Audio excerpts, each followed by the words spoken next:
Good morning.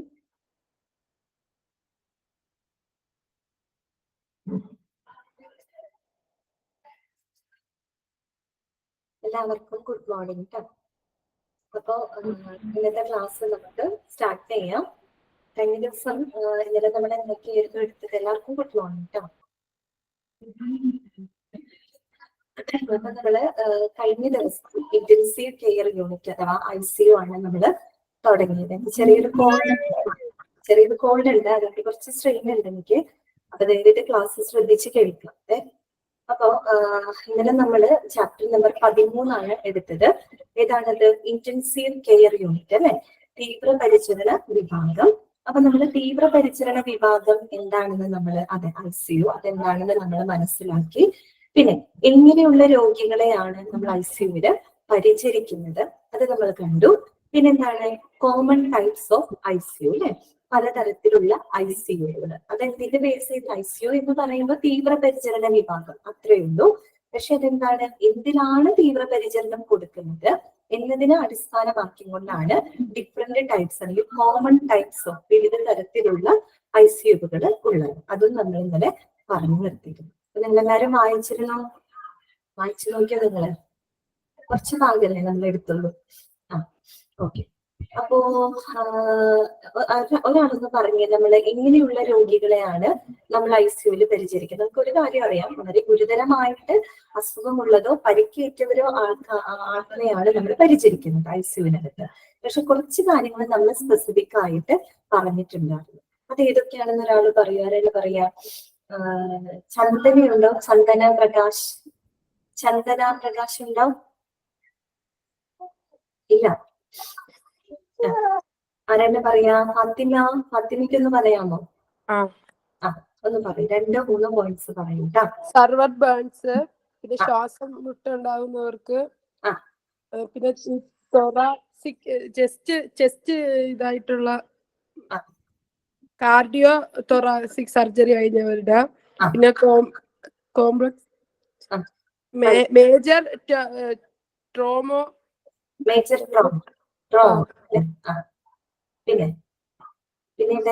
പിന്നെ organs ഒക്കെ transplant ചെയ്ത് അവരെയൊക്കെ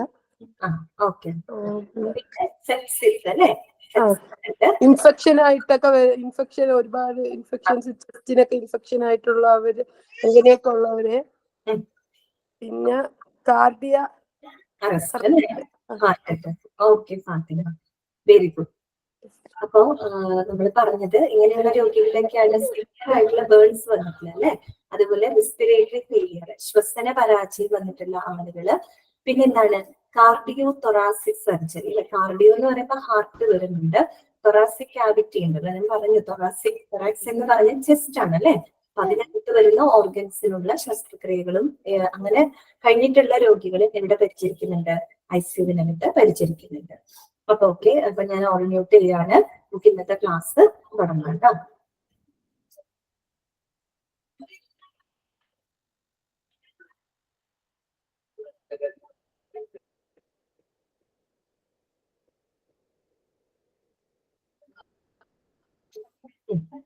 അപ്പൊ നമ്മള് കോമൺ ടൈപ്സ് ഓഫ് ICU വരെയാണ് നമ്മൾ പറഞ്ഞു നിർത്തിയത്. നമ്മൾ അതിന്റെ കണ്ടിന്യൂസ് നോക്കാണ് കേട്ടോ. എന്താണ് എടുത്തത്? Classification of ICU on organisational structure. എന്താണ്? Classification of ICU on organisational structure അല്ലെ. അതിന്റെ ഒരു ഓർഗനൈസേഷണൽ സ്ട്രക്ചറിനെ അടിസ്ഥാനമാക്കിയിട്ടുണ്ട്, അതിന്റെ ഒരു ഘടനയെ അടിസ്ഥാനമാക്കിക്കൊണ്ട് നമ്മൾ ICUവിനെ എന്ത് ചെയ്യാണ്? ക്ലാസിഫൈ ചെയ്യാണ്, തരംതിരിക്കാണ്. അപ്പൊ ആദ്യം നമ്മൾ ICU എന്താണെന്ന് മനസ്സിലാക്കി, എങ്ങനെയുള്ള രോഗികളെയാണ് ICUവിൽ പരിചരിക്കുന്നത് എന്ന് മനസ്സിലാക്കി, പിന്നെ കോമൺ ടൈപ്സ് ഓഫ് ICU നമ്മൾ കണ്ടു. ഇനി നമ്മൾ പഠിക്കാൻ പോകുന്നത് ICUവിന്റെ ക്ലാസിഫിക്കേഷൻ ആണ് കേട്ടോ. എന്തിന്റെ ബേസിലാണ്? ഓർഗനൈസേഷണൽ സ്ട്രക്ചർ ആണ്. ഓർഗനൈസേഷണൽ അതിന്റെ സ്ട്രക്ചറിനെ, ഘടനയെ അടിസ്ഥാനമാക്കിയുണ്ട് നമുക്ക് ICUവിനെ രണ്ടായിട്ടാണ് തരംതിരിക്കുന്നത്. എത്രയായിട്ടാണ്? രണ്ടായിട്ട് കേട്ടോ. രണ്ടായിട്ടാണ് നമ്മൾ തരംതിരിക്കുന്നത്. ഏതൊക്കെയാണത്? ഒന്ന് വന്നിട്ട് ഓപ്പൺ യൂണിറ്റ് അല്ലെ, ഓപ്പൺ യൂണിറ്റ് ICU. രണ്ടാമത്തേത് എന്താണ്? Closed unit ICU. ഏതൊക്കെയാണ് ക്ലാസിഫിക്കേഷൻ? രണ്ടെണ്ണമായിട്ടാണ് ക്ലാസിഫൈ ചെയ്യുന്നത്. ഒന്ന് ഓപ്പൺ യൂണിറ്റ് ICU, രണ്ടാമത്തത് ക്ലോസ്ഡ് യൂണിറ്റ് ICU. അപ്പൊ നിങ്ങള് ജസ്റ്റ് നമുക്കത് വായിക്കുന്നതിനേക്കാളും മുമ്പ് കുറച്ച് കാര്യങ്ങൾ നിങ്ങൾക്ക് പറഞ്ഞു തരാം. അതൊന്ന് ശ്രദ്ധയോടുകൂടി നിങ്ങൾ അതെ ഓപ്പൺ ആൻഡ് ക്ലോസ്ഡ് ICU. അപ്പൊ ഞാൻ കുറച്ച് കാര്യങ്ങൾ നിങ്ങൾക്ക് പറഞ്ഞു തരാം. കൺസെപ്റ്റ് നിങ്ങൾക്ക് ക്ലിയർ ആയി കഴിഞ്ഞാൽ പിന്നെ വായിക്കുമ്പോൾ എളുപ്പമായിരിക്കും. കാര്യം ഞാൻ സാധാരണ വായിച്ചിട്ട് എക്സ്പ്ലെയിൻ ചെയ്യാറാണ് പതിവ്. അപ്പൊ ഈ ഓപ്പൺ യൂണിറ്റും ക്ലോസ്ഡ് യൂണിറ്റും പറയുന്നതിന് മുമ്പായിട്ട് ഞാൻ കുറച്ച് കാര്യങ്ങൾ നിങ്ങൾ കേൾക്കുക. എന്നിട്ട് ആ ഒരു കൺസെപ്റ്റ് ക്ലിയർ ചെയ്തിട്ട് നമ്മളിത് വായിക്കുകയാണെങ്കിൽ കുറെ കൂടി ഈസി ആയിരിക്കും കേട്ടോ. അപ്പൊ നോക്കുക, എന്താണ് ഒരു ഫിസിഷ്യൻ എന്താണെന്നുള്ളത് ഓപ്പൺ യൂണിറ്റും ക്ലോസ്ഡ് യൂണിറ്റും അറിയുന്നതിന് മുമ്പായിട്ട് നമുക്കൊരു ഫിസിഷ്യൻ എന്താണെന്ന് അറിയാം അല്ലെ. ഫിസിഷ്യൻ എന്താണെന്നുള്ളത് നിങ്ങൾക്ക് എല്ലാവർക്കും അറിയാം. എന്താണ്? ഹീസ് എ ഡോക്ടർ അല്ലെ. അദ്ദേഹം ഒരു ഡോക്ടറാണ്. പക്ഷെ എന്താണ്? Who is not specialized in particular area of medicine. അങ്ങനെയല്ലേ നമ്മൾ പഠിച്ചത്. അതായത് മെഡിസിനിലെ ഒരു പ്രത്യേക വിഭാഗത്തിന് സ്പെഷ്യലൈസ് ചെയ്തിട്ട് പഠിക്കുന്ന ഒരാളല്ല. പകരം എന്തിനാണ് അത് സ്പെഷ്യലൈസ് ചെയ്തിരിക്കുന്നത്? ജനറൽ മെഡിസിനാണ് അല്ലെ. ഒരു പ്രത്യേക ഓർഗൻ അത് സ്പെഷ്യലൈസ് ചെയ്യുന്നില്ല. പകരം എന്താണ് അവർ സ്പെഷ്യലൈസ് ചെയ്യുന്നത്? ജനറൽ മെഡിസിനിലാണ് സ്പെഷ്യലൈസ് ചെയ്തേക്കുന്നത്. അങ്ങനെയുള്ള ഡോക്ടേഴ്സിനെയാണ് അതെ സാധനം ജനറൽ മെഡിസിൻ. അവരെയാണ് നമ്മൾ എന്ത് പറയുന്നത്? ഫിസിഷ്യൻ എന്ന് പറയുന്നത്, അഥവാ നമ്മൾ ജനറൽ പ്രാക്ടീഷണർ എന്നും പറയാറുണ്ട്. ഇനി നിങ്ങൾ അറിയാം, അപ്പൊ നിങ്ങൾക്ക് അറിയാലോ. പിന്നെ വേറെ ആൾക്കാരാണ് ഇന്റൻസിവിസ്റ്റ് എന്ന് പറയുന്നത്. എന്താണ് ടേം ശ്രദ്ധിക്കണോട്ടാ. ഇന്റൻസിവിസ്റ്റ്. എന്താണ് ഇന്റൻസിവിസ്റ്റ് എന്ന് പറഞ്ഞു കഴിഞ്ഞാല്? അവരും ഡോക്ടേഴ്സ് തന്നെയാണ്. അപ്പൊ നമ്മൾ പഠിക്കുന്നത് എന്താണ്? ഇന്റൻസീവ് കെയർ യൂണിറ്റ് ആണ് അല്ലെ. തീവ്രപരിചരണ വിഭാഗമാണ്. അപ്പൊ ആ ഒരു തീവ്രപരിചരണ വിഭാഗത്തില് സ്പെഷ്യലൈസ് ചെയ്തിട്ടുള്ള ഡോക്ടേഴ്സിന്, മനസ്സിലായോ? അവരെയാണ് നമ്മൾ എന്ത് പറയുന്നത്? ഇന്റൻസിവിസ്റ്റുകൾ എന്ന് പറയുന്നത്. ക്ലിയർ ആയോ ഞാൻ പറഞ്ഞത്? അതായത് ഇന്റൻസീവ് കെയർ കൊടുക്കുന്നതില് അഥവാ ICUവിൽ വർക്ക് ചെയ്യുന്ന അല്ലെങ്കിൽ അതിൽ സ്പെഷ്യലൈസ് ചെയ്തിട്ടുള്ള ആളുകൾ, അത്തരം ഡോക്ടേഴ്സിനെയാണ് നമ്മൾ എന്ന് പറയുന്നത്? ഇന്റൻസിവിസ്റ്റുകൾ എന്ന് പറയുന്നത്. അപ്പൊ ഫിസിഷ്യൻ എന്താണെന്ന് നിങ്ങൾക്ക് ക്ലിയർ ആയെന്ന് വിചാരിക്കുന്നു. ഇന്റൻസിവിസ്റ്റ് നിങ്ങൾക്ക് മനസ്സിലായിട്ടുണ്ടാവും. ഇനി നമുക്ക് ഓപ്പൺ യൂണിറ്റിലോട്ടും ക്ലോസ്ഡ് യൂണിറ്റിലോട്ടും വരാം. എന്താണ് ഓപ്പൺ യൂണിറ്റ് എന്നാണ് ഞാൻ പറയാൻ പോകുന്നത്. ഓപ്പൺ യൂണിറ്റ് ICU എന്ന് പറഞ്ഞു കഴിഞ്ഞാല് അവിടെ ഈ പറയുന്ന ഫിസിഷ്യന്മാർക്ക്, അതായത് ജനറൽ പ്രാക്ടീഷണർമാരാണ് രോഗികളെ പ്രവേശിപ്പിക്കുന്നതും, അതായത് രോഗികളെ അഡ്മിറ്റ് ചെയ്യുന്നതും അവരെ ട്രീറ്റ്മെന്റ് എടുക്കുന്നതും അവരെ ഡിസ്ചാർജ് ചെയ്യുന്നതും, അങ്ങനെയുള്ള ഒരു പ്രധാനപ്പെട്ട റോളുകളെല്ലാം തന്നെ കൈകാര്യം ചെയ്യുന്നത് ആരാണ്? ഒരു ഫിസിഷ്യൻ ആയിരിക്കും. എന്ന് പറഞ്ഞാൽ ഒരു ജനറൽ പ്രാക്ടീഷണർ ആയിരിക്കും. അതേസമയം ഇന്റൻസിവിസ്റ്റുകൾ, ഓക്കെ സിയ ഗുഡ് മോർണിംഗ്, ഇപ്പൊ കയറിയുള്ളൂ അല്ലേ? ഓക്കെ, നമ്മൾ ക്ലോസ്ഡ് യൂണിറ്റും ഓപ്പൺ യൂണിറ്റ് ICUവിനെ കുറിച്ചാണ് പറയുന്നത് ക്ലാസിഫിക്കേഷൻ. അപ്പൊ ഞാൻ പറഞ്ഞു വന്നത്, ഒരു ഓപ്പൺ യൂണിറ്റ് ICUവിനകത്ത് ഈ പറയുന്ന ഒരു ജനറൽ പ്രാക്ടീഷണർ അഥവാ ഒരു ഫിസിഷ്യൻ ആണ് രോഗിയെ പ്രവേശിപ്പിക്കുന്നതും ആ ഒരു രോഗിക്ക് വേണ്ട പരിചരണം കൊടുക്കുന്നതും അവരെ ഡിസ്ചാർജ് ചെയ്യുന്നതുമായിട്ടുള്ള എല്ലാവിധ പ്രവർത്തനങ്ങളും പ്രൈമറി ഒരു മെയിൻ റോള് വഹിക്കുന്നത് ആരാണ്? ഫിസിഷ്യന്മാരാണ്. അതേസമയം ഇന്റൻസിവിസ്റ്റുകൾ ഉണ്ടല്ലോ, ഈ പറയുന്ന തീവ്രപരിചരണ വിഭാഗത്തില് കൂടുതൽ സ്പെഷ്യലൈസ് ചെയ്തിട്ടുള്ള ഇന്റൻസിവിസ്റ്റുകൾ, അവരെ നമ്മൾ ICUവിന്റെ ഡയറക്ടർ എന്നാണ് പറയുക കേട്ടോ.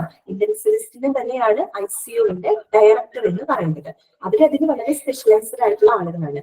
അവർക്ക് എന്ത് റോള് മാത്രമേ ഉള്ളൂ? ഒരു സെക്കൻഡറി റോള് മാത്രമാണ് ഓപ്പൺ യൂണിറ്റ് ICUവിനകത്ത് വരുന്നത്. എന്ന് പറഞ്ഞാല് അവർ എന്ത് മാത്രമാണ്? മിയർലി കൺസൾട്ടൻസ് മാത്രമാണ്.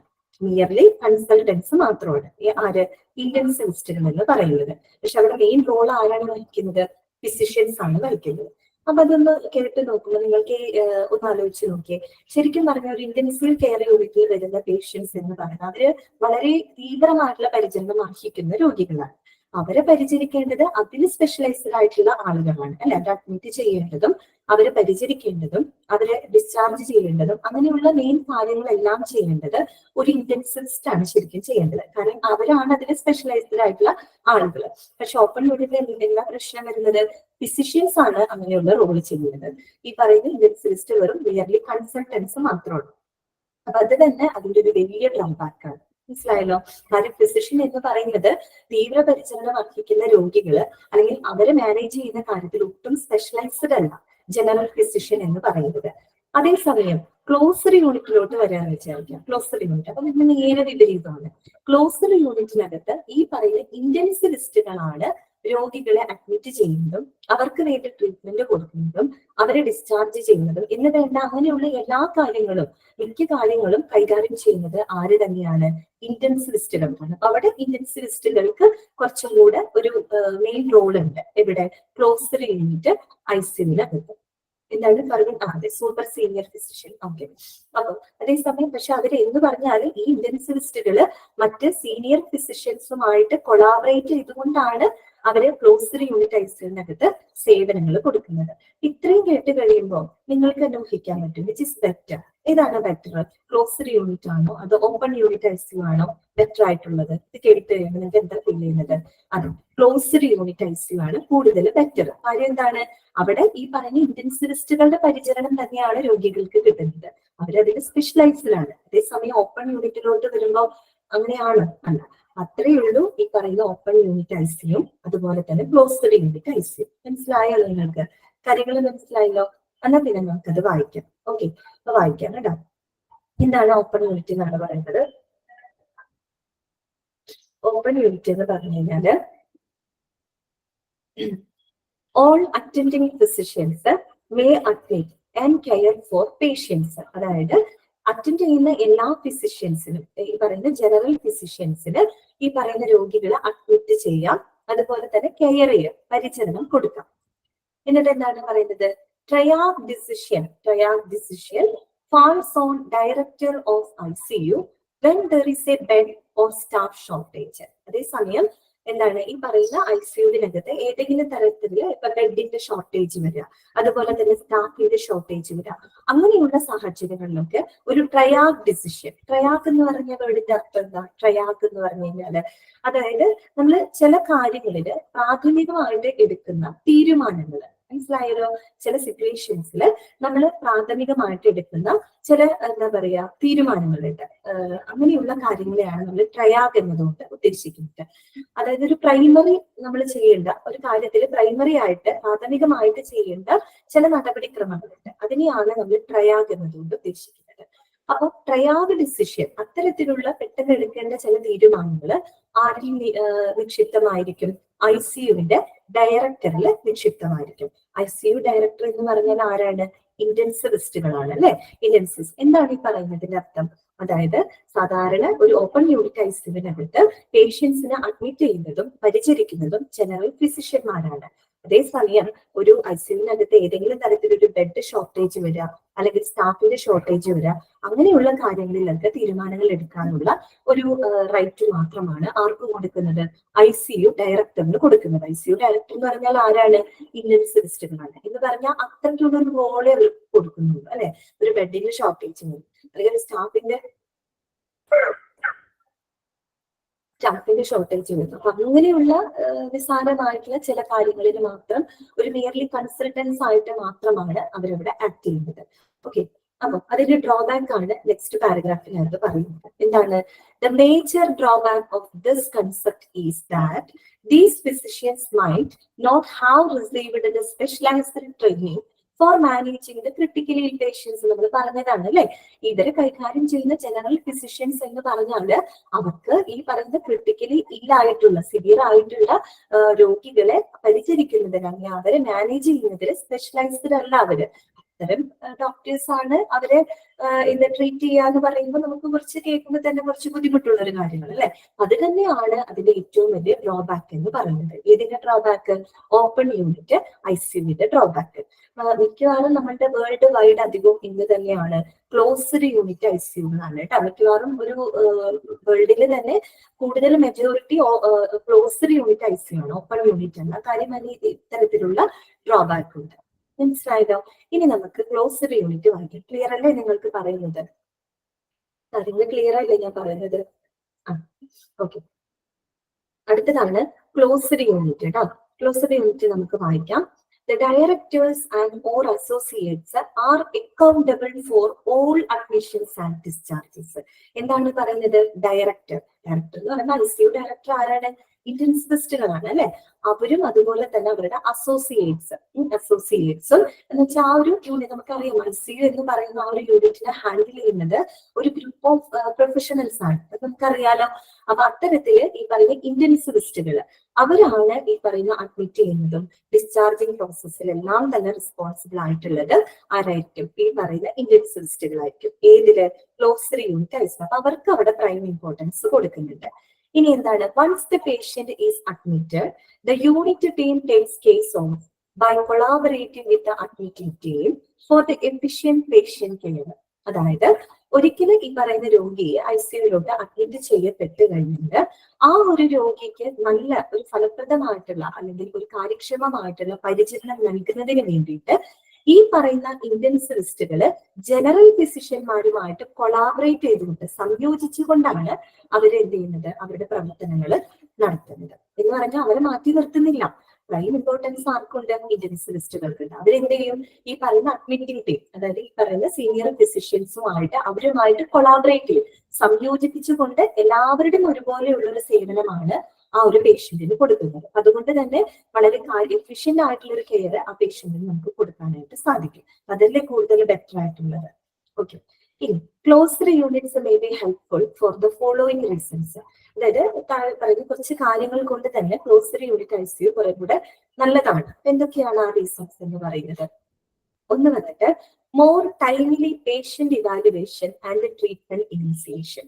എന്താണ് പറയുന്നത്? കൂടുതൽ സംയോജിതമായിട്ട് തന്നെ നമുക്ക് രോഗിയെ വിലയിരുത്താനും അതുപോലെ തന്നെ ചികിത്സ ആരംഭിക്കാനും സാധിക്കുന്നു. കാര്യം എന്താണ്? ഈ പറയുന്ന വളരെ സ്പെഷ്യലൈസ്ഡ് ആയിട്ടുള്ള ഇന്റൻസിവിസ്റ്റുകളുടെ ഒപ്പം ഈ പറയുന്ന സീനിയർ ഫിസിഷ്യന്മാരുടെ രണ്ടുപേരുടെയും ഒരുപോലെയുള്ള ഒരു സേവനം ലഭിക്കുന്നുണ്ട്. അതുകൊണ്ട് തന്നെ വളരെ സംയോജിതമായിട്ട്, കൂടുതൽ സംയോജിതമായിട്ട് രോഗിയെ വിലയിരുത്താനും അവർക്ക് വേണ്ട ചികിത്സ ആരംഭിക്കാനും സാധിക്കുന്നു. രണ്ടാമത്തെ പോയിന്റ് എന്താണെന്ന് പറയുന്നത്? Intensivists are specifically skilled in treating critically ill patients. ആരാണ് ഇന്റൻസിവിസ്റ്റ് എന്ന് പറയുന്നത്? ഇത്തരത്തില് ക്രിട്ടിക്കലി ഗുരുതരാവസ്ഥയിലുള്ള രോഗികളെ പരിചരിക്കുന്നതിൽ വളരെ സ്പെഷ്യലൈസ്ഡ് ആയിട്ടുള്ള എക്സ്പേർട്ട് ആയിട്ടുള്ള പ്രൊഫഷണൽസ് ആണ് ആരെന്ന് പറയുന്നത്? ഇന്റൻസിവിസ്റ്റുകൾ. അവരുടെ സേവനം അല്ലെങ്കിൽ അവർക്ക് ഒരു പ്രൈം ഇമ്പോർട്ടൻസ് കൊടുക്കുന്നത് കൊണ്ട് തന്നെ അവരുടെ നല്ലൊരു സേവനം ക്ലോസറി യൂണിറ്റ് ICUവിനകത്ത് ലഭ്യമാണ്. മനസ്സിലായോ നിങ്ങൾക്ക്? ക്ലോസറി യൂണിറ്റും ഓപ്പൺ യൂണിറ്റും എന്താണെന്നുള്ളത് ക്ലിയർ ആയെന്ന് വിചാരിക്കുന്നു കേട്ടോ. അത്രയേ ഉള്ളൂ കേട്ടോ ഡിഫറൻസ്. ഇതിൽ കുറെ കൂടെ നീട്ടി പരത്തിയിട്ടാണ് കൊടുക്കുന്നത്. അപ്പൊ ഞങ്ങൾ സിമ്പിൾ ആയിട്ട് കാര്യം പറഞ്ഞു തരാം കേട്ടോ. ജസ്റ്റ് ലാസ്റ്റ് ക്ലാസ് കഴിയുമ്പോൾ ജസ്റ്റ് വേണമെങ്കിൽ ഒന്ന് നോട്ട് ചെയ്ത് വെക്കാം. കാരണം പിന്നീട് കേൾക്കുമ്പോൾ ഒരു കൺഫ്യൂഷൻ വരാതിരിക്കാനായിട്ട് നമുക്ക് ക്ലാസ് കുറച്ച് മുന്നോട്ട് പോയിട്ട് പറഞ്ഞു തരാം കേട്ടോ. അപ്പൊ അടുത്തതാണ് എന്ത്? അപ്പൊ അതും നമ്മുടെ കഴിഞ്ഞു കേട്ടോ. ക്ലാസിഫിക്കേഷൻ ഓഫ് ICU നമ്മൾ കണ്ടു. ഇനി അടുത്തതാണ് സ്റ്റാഫിംഗ്. എന്താണ് സ്റ്റാഫിംഗ് അല്ലെ? ഒരു ICUവിന്റെ സ്റ്റാഫിംഗ് എങ്ങനെയാണ് എന്നുള്ളത്. ഒരു മിനിറ്റ് ഞാൻ കുറച്ച് വെള്ളം ഇട്ടിക്കട്ടെ.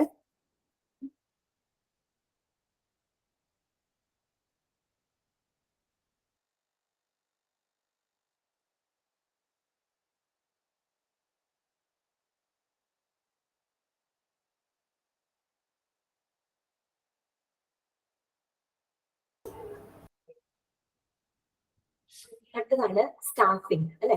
ICUവിനകത്ത് സ്റ്റാഫുകൾ, നമുക്ക് ഒരു കാര്യം പറയാം. ICUവിനകത്ത് ഒരു ടീമാണ് വർക്ക് ചെയ്യുന്നത്. നമ്മൾ കഴിഞ്ഞ ചാപ്റ്ററിനകത്ത് പഠിച്ചിരുന്നു അല്ലെ.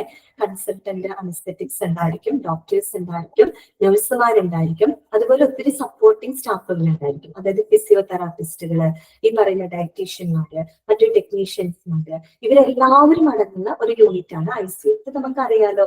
കുറച്ചും കൂടെ നമുക്കത് പഠിക്കാം കേട്ടോ. സ്റ്റാഫിങ് അപ്പൊ ആരൊക്കെയാണ് ICUവിനകത്ത് ഉണ്ടായിരിക്കുക? ഒന്ന് മെഡിക്കൽ സ്റ്റാഫ്. ഒന്നാമത്തെ ആളാരാണ്? Medical staff. മെഡിക്കൽ സ്റ്റാഫ് എന്ന് പറയുമ്പോൾ എന്തായിരിക്കും? ഡോക്ടേഴ്സ് ആയിരിക്കും അല്ലെ. ഒന്നാമത്തെ ആൾക്കാരാണ് മെഡിക്കൽ സ്റ്റാഫ്. രണ്ടാരാണ്? Respiratory therapist. ആരാണ്? Respiratory therapist. മൂന്നാമത്തെ ആരാണ്? നഴ്സിംഗ് സ്റ്റാഫ് അല്ലെ. മെഡിക്കൽ സ്റ്റാഫ് ഡോക്ടേഴ്സ് ആണെങ്കിൽ അവർക്ക് സപ്പോർട്ട് ചെയ്യാനായിട്ട് നഴ്സിംഗ് സ്റ്റാഫുകൾ ഉണ്ടായിരിക്കും. പിന്നെന്താണ്? Auxiliary personal. ഈ ഓക്സിലിയറി എന്ന് പറയുന്ന വാക്കിന്റെ അർത്ഥം എന്താണെന്ന് അറിയാമോ? സഹായകമായ കേട്ടോ, ഹെൽപ്പ് ചെയ്യുന്ന അല്ലെങ്കിൽ സപ്പോർട്ട് ചെയ്യുന്ന, സഹായിക്കുന്ന. അങ്ങനെയുള്ളവരെയാണ് അതേസിൽ ഹെൽപ്പിംഗ് ആണ്, അവരെയാണ് നമ്മൾ ഓക്സിലിയറി എന്ന് പറയുന്നത് കേട്ടോ. അപ്പൊ ഓക്സിലറി പേഴ്സണലും ഉണ്ടായിരിക്കും. അപ്പൊ ആരൊക്കെയാണ് ഒരു ഐസിയുവിന്റെ അല്ലെങ്കിൽ ICU എന്ന് പറയുന്ന യൂണിറ്റിനകത്ത് സ്റ്റാഫിന് എങ്ങനെയാണ്? ഒരു മെഡിക്കൽ സ്റ്റാഫ് ഉണ്ടായിരിക്കും, പിന്നെ ഒരു നഴ്സിംഗ് സ്റ്റാഫ് ഉണ്ടായിരിക്കും, പിന്നെ ഒരു റെസ്പിറേറ്ററി തെറാപ്പിസ്റ്റ് ഉണ്ടായിരിക്കും, പിന്നെ ഓക്സിലറി പേഴ്സണൽ ഉണ്ടായിരിക്കും. എന്ന് പറഞ്ഞാൽ ഈ പറയുന്ന ഡോക്ടേഴ്സിനെയും നഴ്സുമാരെയും മറ്റുള്ളവരെയൊക്കെ ഹെൽപ്പ് ചെയ്യാനായിട്ട് അല്ലെങ്കിൽ അവരെ അസിസ്റ്റ് ചെയ്യുന്നതിന് വേണ്ടിയിട്ടുള്ള സപ്പോർട്ടിംഗ് സ്റ്റാഫുകളെയാണ് നമ്മൾ ഓക്സിലറി പേഴ്സണൽ എന്ന് പറയുന്നത്. മനസ്സിലായല്ലോ? പഠിച്ചു വെക്കണം കേട്ടോ. അപ്പൊ നോക്കാം, മെഡിക്കൽ സ്റ്റാഫ്. ആരാണ് മെഡിക്കൽ സ്റ്റാഫ് എന്ന് പറഞ്ഞാല്? ICU ഇൻചാർജ് ഓർ ഇന്റൻസിവിസ്റ്റ് അല്ലെ? ICU ഇൻചാർജ് ഉള്ള ചുമതലയുള്ള ഡോക്ടർ, അവരെ നമ്മൾ എന്താ പറയാ? ICUവിന്റെ ചാർജുള്ള അല്ലെങ്കിൽ ICUവിനെ എന്താ പറയാ മാനേജ് ചെയ്യുന്ന ആളെ നമ്മൾ എന്താ പറയാ? ഇന്റൻസിവിസ്റ്റ് എന്നാണ് പറയാ അല്ലെ? ഇന്റൻസിവിസ്റ്റ് അവരെന്തായിരിക്കും? ഒരു ഡോക്ടർ ആയിരിക്കും അല്ലെ? ഒരു ഡോക്ടർ ആയിരിക്കും. പിന്നെന്താണ്? അടുത്ത ആളാരാണ്? Resident doctors. റെസിഡന്റ് ഡോക്ടേഴ്സ് ബ്രാക്കറ്റിൽ കൊടുത്തിട്ടുണ്ട്, സീനിയർ ആൻഡ് ജൂനിയർ എന്ന് കൊടുത്തിട്ടുണ്ട്. ആരാണ് റെസിഡന്റ് ഡോക്ടേഴ്സ് എന്ന് അറിയാമോ? ആരാണ് റെസിഡന്റ് ഡോക്ടേഴ്സ്? റെസിഡന്റ് ഡോക്ടേഴ്സ് എന്ന് പറഞ്ഞു കഴിഞ്ഞാല് സാധാരണ നമുക്കറിയാം ഇപ്പൊ MBBS അല്ലെ? MBBS എന്ന് പറയുന്നത് നമ്മളൊരു ഗ്രാജുവേഷൻ എടുക്കുന്ന പോലെ തന്നെയാണ്. മെഡിസിനിലെ ഗ്രാജുവേഷൻ ആണ് MBBS. PGയും കൂടെ കഴിഞ്ഞിട്ടുള്ള ആൾക്കാരാണ് കേട്ടോ ഫാത്തിമ.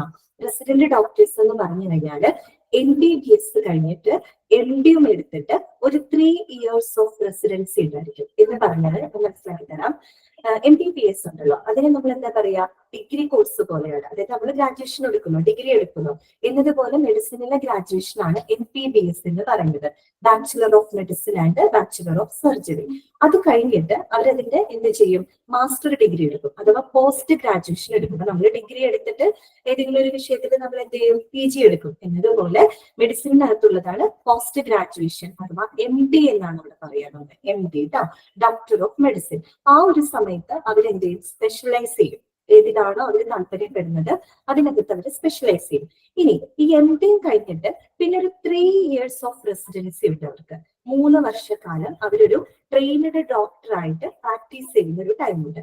അങ്ങനെയുള്ള ഡോക്ടേഴ്സിനെയാണ് നമ്മൾ, അതാണ് 3 years ഓഫ് റെസിഡൻസി. സാധാരണ ഒരു 3 വർഷമാണ് അവരുടെ ഒരു എന്താ പറയാ റെസിഡൻസി ടൈമിൽ അവർ ഇരിക്കുക. 3 വർഷം കഴിഞ്ഞാൽ കുഴപ്പമില്ല, സാധാരണ ഒരു 3 വർഷമാണ്. അപ്പൊ ആ ഒരു 3 വർഷക്കാലം അവർ സ്പെഷ്യലൈസ് ചെയ്തിട്ടുള്ള വിഭാഗം ഏതാണോ ആ ഒരു ഡിപ്പാർട്ട്മെന്റിൽ അവരെന്ത് ചെയ്യും? സേവനം അനുഷ്ഠിക്കും. 3 years ഓഫ് റെസിഡൻസി എന്നാണ് പറയാം. അപ്പൊ അത്തരത്തിലുള്ള ഡോക്ടേഴ്സിനെയാണ് നമ്മൾ റെസിഡന്റ് ഡോക്ടേഴ്സ് എന്ന് പറയുന്നത്. അപ്പൊ ആ ഒരു 3 year ഓഫ് റെസിഡൻസി കൂടെ കഴിഞ്ഞാൽ മാത്രമാണ് അവർക്ക് ഒരു ഇൻഡിപെൻഡന്റ് ഡോക്ടർ അഥവാ ഒരു കൺസൾട്ടന്റ് ആയിട്ട് പിന്നീട് അവർക്ക് പ്രവർത്തിക്കാനായിട്ട് സാധിക്കുള്ളൂ. മനസ്സിലായോ ഞാൻ പറഞ്ഞത്? അതായത് MBBS കഴിഞ്ഞ് പിന്നെ അവർ പോസ്റ്റ് ഗ്രാജുവേഷൻ ആണ് അവരുടെ MD എന്ന് പറയുന്നത്. അതിനകത്ത് അവർ സ്പെഷ്യലൈസ് ചെയ്യും. എന്നിട്ട് ആ ഒരു സ്പെഷ്യലൈസ് ചെയ്തിട്ടുള്ള ഫീൽഡിനകത്ത് ഒരു 3 years ഓഫ് റെസിഡൻസി അവർ ചെയ്യും. എന്ന് പറഞ്ഞാൽ ഒരു ശരിക്കും പറഞ്ഞ റെസിഡന്റ് ഡോക്ടേഴ്സ് എന്ന് വെച്ചാൽ ട്രെയിനിങ് പീരീഡിലുള്ള ഡോക്ടേഴ്സ് ആണ്. അവര് അതിനകത്ത് ആ ഒരു സ്പെഷ്യലൈസ് ചെയ്ത ഫീൽഡിനകത്ത് അവര് എന്താ പറയുക സേവനം അനുഷ്ഠിക്കും. അങ്ങനെ അവർ അതിൽ നിന്ന് ഒത്തിരി എക്സ്പീരിയൻസ്ഡ് ആവും. അതിനുശേഷം ആ ഒരു 3 year കൂടെ കഴിയുമ്പോഴാണ് അവർ ഇൻഡിപെൻഡന്റ് ഡോക്ടർ അഥവാ എന്താണ് ഒരു കൺസൾട്ടന്റ് ആയിട്ട് മാറുന്നത്. മനസ്സിലായോ? ക്ലിയർ ആയല്ലോ? അപ്പൊ അവരെയാണ് നമ്മള് റെസിഡന്റ് ഡോക്ടേഴ്സ് എന്ന് പറയുന്നത് കേട്ടോ. അതിന്റെ അകത്ത് സീനിയർ ഉണ്ടായിരിക്കും, ജൂനിയർ ഉണ്ടായിരിക്കും. സീനിയർ എന്ന് പറയുന്നത് എന്താണ്? ഈ പറയുന്ന final year of residency. Final year of റെസിഡൻസിയിൽ ഇരിക്കുന്ന ഡോക്ടേഴ്സ് ആണ് സീനിയർ ഡോക്ടേഴ്സ് എന്ന് പറയുന്നത്. ജൂനിയർ എന്ന് പറയുമ്പോൾ അവർ റെസിഡൻസിയിലേക്ക് എത്തിയിട്ടില്ല, നിലവിൽ അവര് MD ചെയ്തുകൊണ്ടിരിക്കുന്നുണ്ടാവുള്ളൂ. മനസ്സിലായോ? അത് പിന്നീട് റെസിഡൻസിലോട്ട് വരും. അപ്പൊ അവരെയാണ് നമ്മൾ ജൂനിയർ റെസിഡന്റ് ഡോക്ടേഴ്സ് എന്ന് പറയുന്നത്. സീനിയർ ആവുമ്പോൾ ഏറ്റവും മുകളിലുള്ളവരാണ്. ഒന്ന് ആലോചിക്കുന്ന ഡോക്ടറിന്റെ ഒരു ജേണിയാണ് പറയുന്നത്. മനസ്സിലായല്ലോ? ഇപ്പൊ നമ്മുടെ കൊൽക്കത്തയിലൊക്കെ ഒരു ഇഷ്യൂ ഉണ്ടായില്ലേ? ഒരു മൗനിത എന്ന് പറഞ്ഞിട്ട് ഒരു ഡോക്ടറിന് റേപ്പ് ചെയ്ത് കൊന്നിട്ടുള്ള ഒരു ഇഷ്യൂ ഉണ്ടായിരുന്നില്ല. അപ്പൊ അവരൊക്കെ എന്ന് പറയുമ്പോൾ റെസിഡന്റ് ഡോക്ടേഴ്സ് ആയിട്ട് പ്രാക്ടീസ് ചെയ്യുന്ന ആളുകളാണ്. അപ്പൊ അത്രയും കഴിഞ്ഞ് MBBS കഴിഞ്ഞ് MDയും കഴിഞ്ഞ് ആ ഒരു റെസിഡൻസി പീരീഡിൽ ഇരിക്കുമ്പോൾ വളരെ വർക്ക് ലോഡ് ഉണ്ടായിരിക്കുന്നുണ്ട്. മനസ്സിലായി? അപ്പൊ ആ ഒരു ടൈമിൽ ഇരിക്കുന്ന അത്തരം ഡോക്ടേഴ്സ് അവരെപ്പോഴും ഈ പറയുന്ന ഫുൾ ടൈം ഡ്യൂട്ടി ഉണ്ടായിരിക്കും. ഇത്തിരി ഡ്യൂട്ടി ഉണ്ടായിരിക്കും. ഒരു കൺസൾട്ടന്റ് ആയി കഴിഞ്ഞാൽ പിന്നെ പ്രശ്നമില്ല. 3 year കഴിഞ്ഞു കഴിഞ്ഞാൽ പിന്നെ ഒരു കൺസൾട്ടന്റ് ആയ പിന്നെ പ്രശ്നമില്ല. പക്ഷെ അതുവരെ അവർക്ക് വളരെ എന്താ പറയാ ഓവർലോഡുള്ള ഒരു ടൈമാണ്. ഒത്തിരി ഡ്യൂട്ടി ഉണ്ട്. അവർക്ക് പഠിക്കാനുണ്ടായിരിക്കും, മറ്റുള്ള ടീച്ചിങ് ഉണ്ടായിരിക്കും. അത് ഒത്തിരി കാര്യങ്ങൾ അവര് ചെയ്യുന്നുണ്ടാവും കേട്ടോ. അപ്പൊ അവരെയാണ് നമ്മൾ പറഞ്ഞു വന്നത് റെസിഡന്റ് ഡോക്ടേഴ്സ് ആണ്. അപ്പൊ മെഡിക്കൽ സ്റ്റാഫ് എന്ന് പറഞ്ഞാല് ICU ഇൻചാർജുള്ള ICU ചുമതലയുള്ള ഇന്റൻസിവിസ്റ്റുകളെയാണ് നമ്മൾ മെഡിക്കൽ സ്റ്റാഫ് എന്ന് പറയുന്നത്. അവിടെ കൂടുതലും റെസിഡന്റ് ഡോക്ടേഴ്സ് ആണ് ഉണ്ടായിരിക്കുക. റെസിഡന്റ് ഡോക്ടേഴ്സിന് സീനിയേഴ്സും ഉണ്ടായിരിക്കും, ജൂനിയേഴ്സും ഉണ്ടായിരിക്കും. മനസ്സിലായോ പറഞ്ഞത്? അടുത്തതാണിത് respiratory therapist is essential part of an ICU team അല്ലെ. ICU ടീമിലെ ഏറ്റവും ഇമ്പോർട്ടന്റ് ആയിട്ടുള്ള ഒരാളാണ് റെസ്പിറേറ്ററി തെറാപ്പിസ്റ്റ്. എന്തുകൊണ്ടാണ്? ഇപ്പൊ രോഗികൾക്ക് ഏതെങ്കിലും തരത്തിലുള്ള ബ്രീത്തിങ് ഡിഫിക്കൽട്ടീസ് വരാം, അല്ലെങ്കിൽ ഏതെങ്കിലും ഓക്സിജനേഷൻ ഡിസോർഡേഴ്സ് വരാം, അവരൊക്കെ ഹാൻഡിൽ ചെയ്യുന്നതിന് വേണ്ടിയിട്ട് ഒരു റെസ്പിറേറ്ററി തെറാപ്പിസ്റ്റ് ഒരു ICUവിൽ നിർബന്ധമായിട്ടും ഉണ്ടായിരിക്കണം. ഓക്കെ, അടുത്തത് നഴ്സിംഗ് സ്റ്റാഫ്. അറിയാലോ, നഴ്സുമാരുണ്ടായിരിക്കും. അവർ അതിൽ പറയുന്നത് highly trained and of above average competence എന്നാണ് പറയുന്നത്. അതായത് വളരെ ട്രെയിൻഡ് ആയിട്ടുള്ള, വളരെ എന്താ പറയുക, എക്സ്പീരിയൻസ്ഡ് ആയിട്ടുള്ള, അതുപോലെ എബോവ് എവറേജ് കോമ്പിറ്റൻസ്. കോമ്പിറ്റൻസ് എന്ന് പറഞ്ഞാൽ എന്താണ്? കഴിവാണ് അല്ലെ. എബോവ് എവറേജ് കഴിവുള്ള അത്യാവശ്യം എക്സ്പേർട്ട് ആയിട്ടുള്ള നഴ്സുമാരായിരിക്കും ICUവിനകത്ത് ഉണ്ടായിരിക്കുക. പിന്നെ മാത്രമല്ല recommended nurse patient ratio is 1:1 or 1:2. അതായത് ഒരു നേഴ്സ് ടു പേഷ്യന്റ് റേഷ്യോ ICUവിനകത്തെ കാര്യമായിട്ട് പറയുന്നത് നേഴ്സ് ടു പേഷ്യന്റ് റേഷ്യോ എന്ന് പറയുന്നത് ഒന്നില്ലെങ്കിൽ 1:1 ആയിരിക്കും, അല്ലെങ്കിൽ 1:2 ആയിരിക്കും. 1:1 എന്ന് പറഞ്ഞ എന്താണ്? ഒരു പേഷ്യന്റിന് ഒരു നേഴ്സ്. 1:2 ആവുമ്പോൾ ചിലപ്പോൾ 1:2 ആവും. അതായത് 2 പേഷ്യൻസിന് 1 നേഴ്സ്. Okay, 1 nurse. ഇപ്പൊ 1:1 വെച്ചാൽ 1 nurse is care for 1 patient. Okay, അതേസമയം 1:2 ആണെങ്കിൽ എന്താണ് അവിടെ? 1 nurse is caring for 2 patients. Okay, clear ആണല്ലോ? അത്രയേ ഉള്ളൂ കേട്ടോ. പിന്നെ അടുത്തതാണ് എന്ത്? ഓക്സിലിയറി പേഴ്സണൽ എന്ന് പറയുന്നത്. നമ്മൾ പറഞ്ഞു മറ്റുള്ള ഈ പറയുന്ന മെഡിക്കൽ സ്റ്റാഫുകളെയും അതുപോലെ നഴ്സിംഗ് സ്റ്റാഫുകളെയൊക്കെ അസിസ്റ്റ് ചെയ്യുന്ന, അല്ലെങ്കിൽ അവരെ ഹെൽപ്പ് ചെയ്യുന്ന, അവരെ സപ്പോർട്ട് ചെയ്യുന്ന മറ്റ് സ്റ്റാഫുകളെയാണ് നമ്മൾ ഓക്സിലറി പേഴ്സണൽ എന്ന് പറയുന്നത്. ഓക്കെ, പേഴ്സണൽ മീൻസ് സ്റ്റാഫ് ആണ്. അപ്പൊ അതിനകത്ത് ആരൊക്കെയാണ് വരുന്നത്? ICU ടെക്നീഷ്യൻസ് അല്ലെ. ICU ടെക്നീഷ്യൻസ്മാരുണ്ടായിരിക്കും. അതായത് ICUവിന് വേണ്ട സപ്പോർട്ടിങ് സേവനങ്ങളൊക്കെ കൊടുക്കുന്ന ടെക്നീഷ്യന്മാര്. ഓക്കെ, ICU ടെക്നീഷ്യൻസ് ഉണ്ടായിരിക്കും. പിന്നെ നഴ്സിംഗ് എയ്ഡ്സ് അല്ലെ. Nursing AIDS and sweepers. Nursing AIDS എന്ന് പറഞ്ഞിട്ട് ബ്രാക്കറ്റിൽ കൊടുത്തിട്ടുണ്ട് വാർഡ് ബോയ്സ്, അതുപോലെ തന്നെ female attendance. Okay, ward boys എന്ന് പറഞ്ഞാൽ എന്താണ്? വാർഡ് അസിസ്റ്റന്റ് എന്ന് പറയും. അതായത് ഈ പറയുന്ന രോഗിയെ ട്രീറ്റ് ചെയ്യുന്നത്. അതിന് വേണ്ടിയിട്ട് നഴ്സിംഗിന് ഈ പറയുന്ന നഴ്സിംഗ് എയ്ഡ്സ് ആണ് കേട്ടോ അവര്. അതായത് നഴ്സിനെ സപ്പോർട്ട് ചെയ്യുന്ന ആളുകളാണ്, ഹെൽപ്പ് ചെയ്യുന്ന ആളുകളാണ്, അവരെ അസിസ്റ്റ് ചെയ്യുന്ന ആളുകളാണ്. വാർഡ് ബോയ്സ് എന്ന് പറഞ്ഞാൽ വാർഡ് അസിസ്റ്റൻസ് ആണ്. അവര് പേഷ്യൻസിനെ ട്രീറ്റ് ചെയ്യുന്നുണ്ട്. അതോടൊപ്പം തന്നെ എന്താണ്? ICUവിനകത്തുള്ള എക്യുപ്മെന്റ്സ് എല്ലാം കറക്റ്റ് ആയിട്ട് മെയിൻറ്റെയിൻ ചെയ്യുക.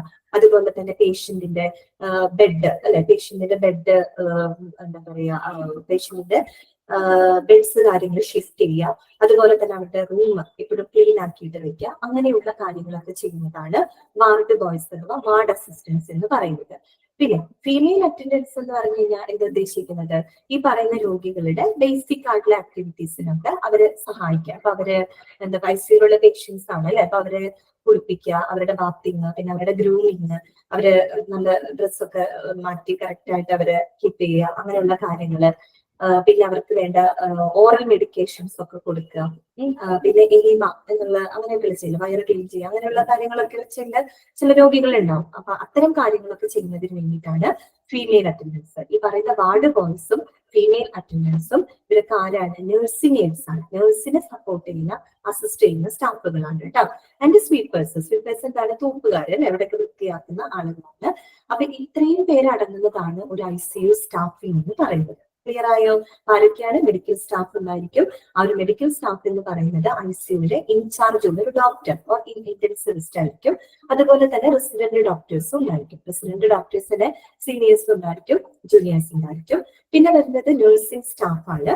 ആ നഴ്സിംഗ് സ്റ്റാഫ് എന്ന് പറഞ്ഞാൽ ഏകദേശം അത്യാവശ്യം എക്സ്പീരിയൻസ്ഡ് ആയിട്ടുള്ളതും അതുപോലെ തന്നെ ഒരു എബവ് എവറേജ് കോമ്പിറ്റൻസ് ഉള്ള, അത്യാവശ്യം ഒരു കഴിവുള്ള എക്സ്പീരിയൻസ്ഡ് ആയിട്ടുള്ള നഴ്സുമാരായിരിക്കും. പിന്നെ ICUവിലെ നഴ്സിംഗിന്റെ ഒരു ratio, nurse to patient ratio എന്ന് പറയുന്നത് മേബി 1:1 or 1:2 ആയിരിക്കും. ഒരു പേഷ്യന്റിന് ഒരു നഴ്സ്, അല്ലെങ്കിൽ 2 പേഷ്യൻസിന് ഒരു നഴ്സ് എന്നുള്ള രീതിയിലായിരിക്കും.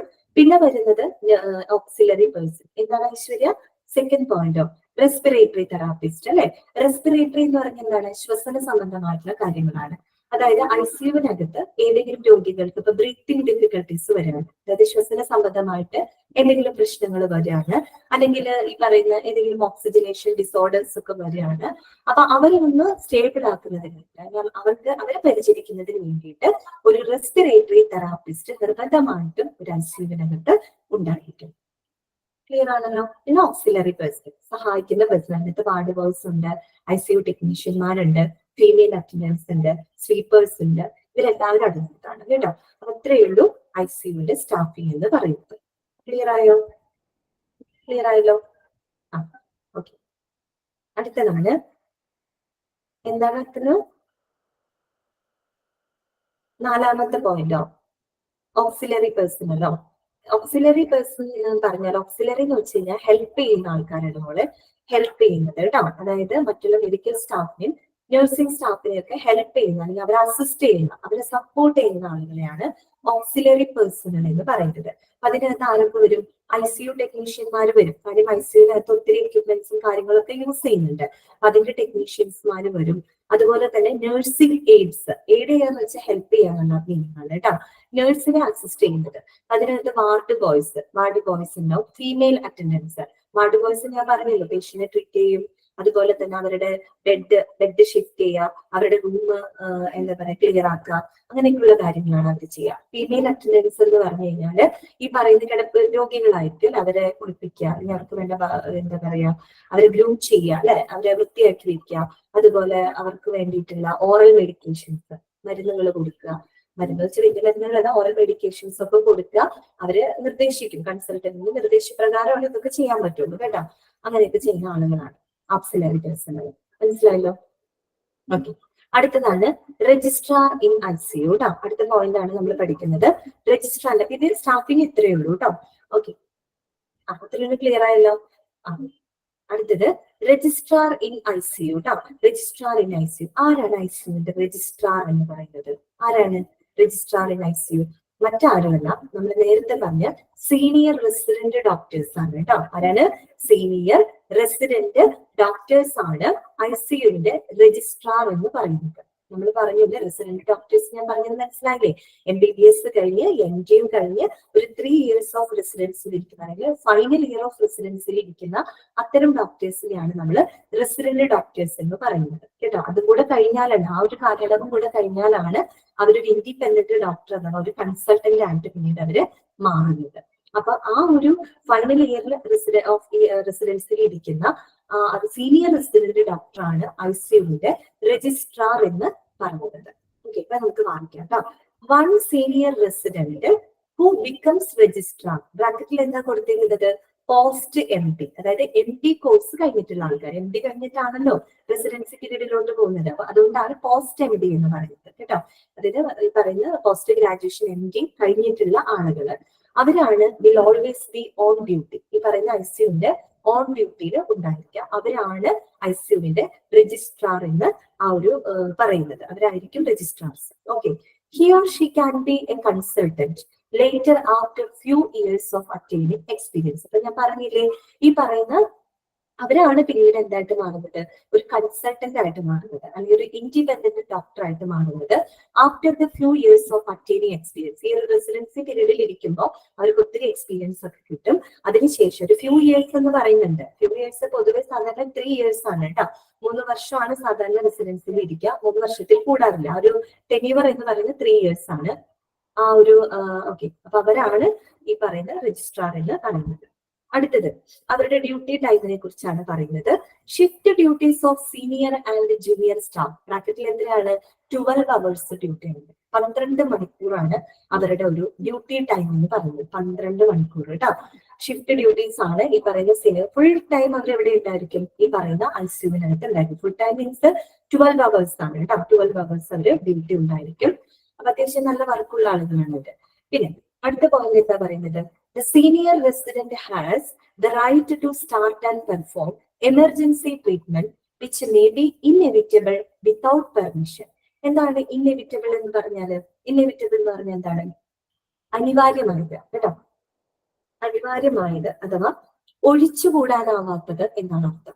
ഇന്നെവിറ്റബിൾ എന്ന് പറഞ്ഞാല് അനിവാര്യമായത് അഥവാ ഒഴിച്ചുകൂടാനാവാത്തത്. അതായത് ചില കേസുകളിൽ, ചില രോഗികളുടെ കേസുകളിൽ എമർജൻസി ആണല്ലോ, അപ്പോ അനുവാദമില്ലാതെ തന്നെ ഒഴിച്ചുകൂടാനാവാത്ത ചില സാഹചര്യങ്ങളിൽ ഈ പറയുന്ന സീനിയർ റെസിഡന്റ് ഡോക്ടറിന് അവരെ ട്രീറ്റ് ചെയ്യാനും അവരുടെ ചികിത്സ ആരംഭിക്കാനും നടപ്പിലാക്കാനുമുള്ള അവകാശമുണ്ടെന്നാണ് പറയുന്നത്.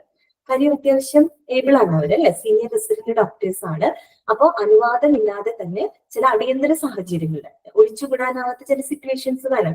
ആ സമയത്ത് കൺസൾട്ടന്റിനെ വിളിച്ച് അവരുടെ അഭിപ്രായം ചോദിച്ച് അല്ലെങ്കിൽ അവരുടെ ഇൻസ്ട്രക്ഷൻസ് ലഭിച്ച് ഒരു ട്രീറ്റ്മെന്റ് കൊടുക്കാനുള്ള ടൈമൊന്നും ചിലപ്പോൾ കിട്ടിയെന്ന് വരില്ല. കാരണം അത്രയും ഓരോ സെക്കൻഡ് വളരെ വിലപ്പെട്ടതാണ്, മനുഷ്യന്റെ ജീവന്റെ കാര്യമല്ലേ. അപ്പൊ അങ്ങനെ അത് പ്രത്യേകം പറയുന്നത് ഇന്നെവിറ്റബിൾ ആയിട്ടുള്ള സിറ്റുവേഷൻസ് കേട്ടോ, അടിയന്തരമായിട്ടുള്ള ഒഴിച്ചുകൂടാനാവാത്ത ഏതെങ്കിലും സിറ്റുവേഷൻസ് വന്നു കഴിഞ്ഞാൽ അവിടെ ഈ പറയുന്ന സീനിയർ റെസിഡന്റ് ഡോക്ടറിന് ചികിത്സ തുടങ്ങാനും അവരെ പരിചരിക്കാനുമുള്ള ഒരു അവകാശമുണ്ട്. Later consultants must be inform. പിന്നെ അതിനുശേഷം ആരെ അറിയിച്ചാൽ മതി?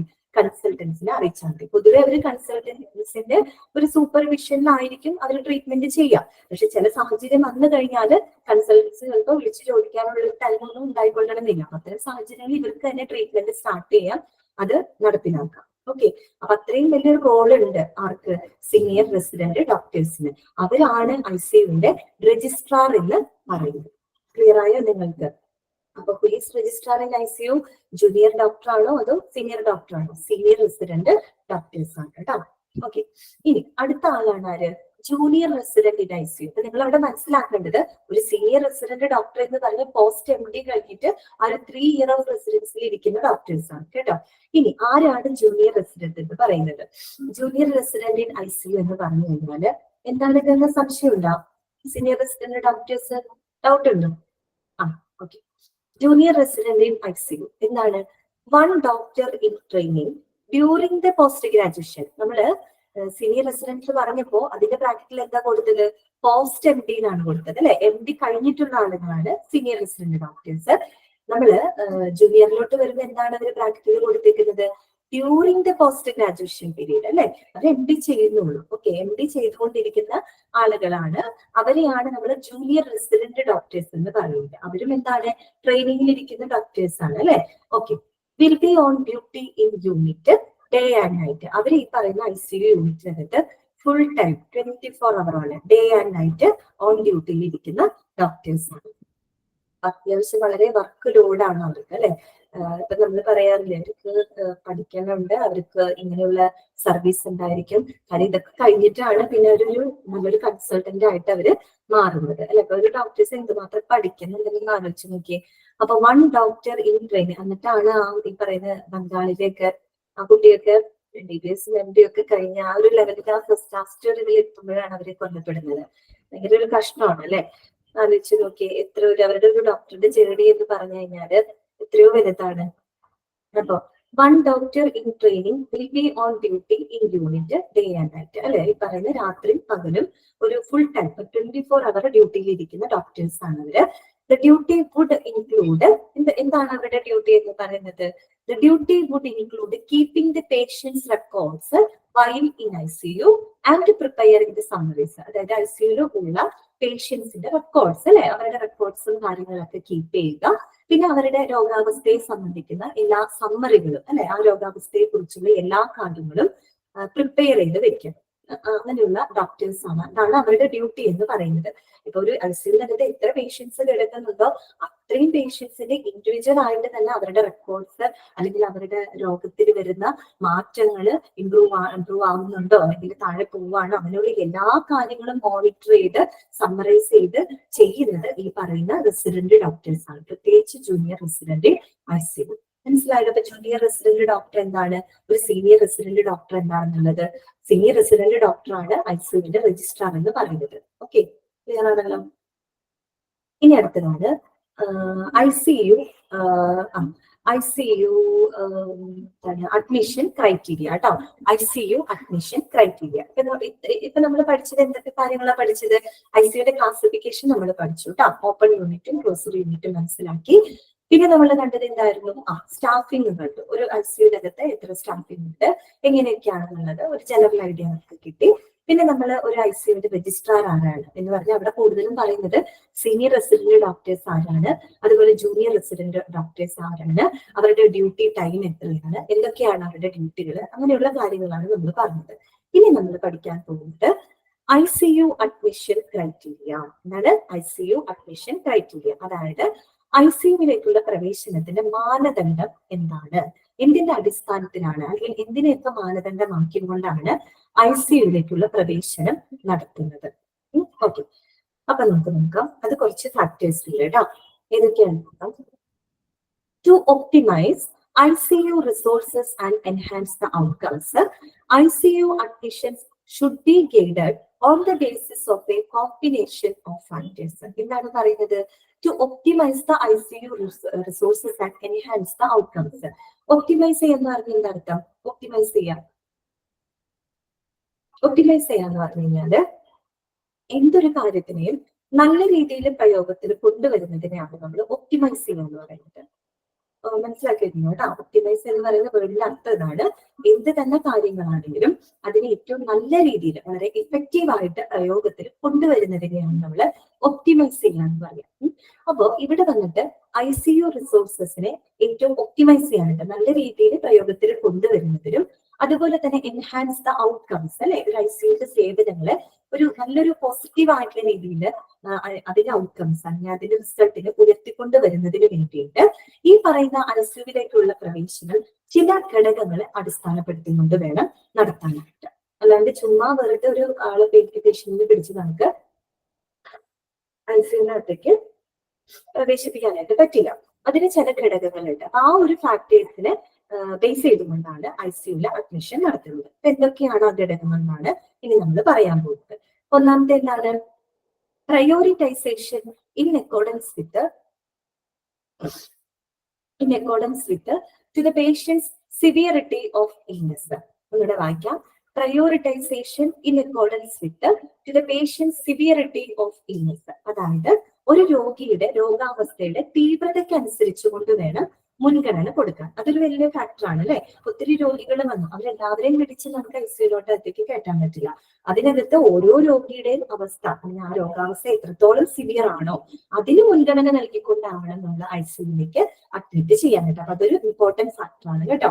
രോഗികളുടെ രോഗാവസ്ഥയുടെ തീവ്രത അനുസരിച്ചുണ്ടെങ്കിൽ തീവ്രതയ്ക്ക് മുൻഗണന നൽകിക്കൊണ്ടായിരിക്കണം ICUവിലേക്ക് അഡ്മിറ്റ് ചെയ്യേണ്ടത്. അതാണ് ഒന്നാമത്തെ ഫാക്ടർ കേട്ടോ.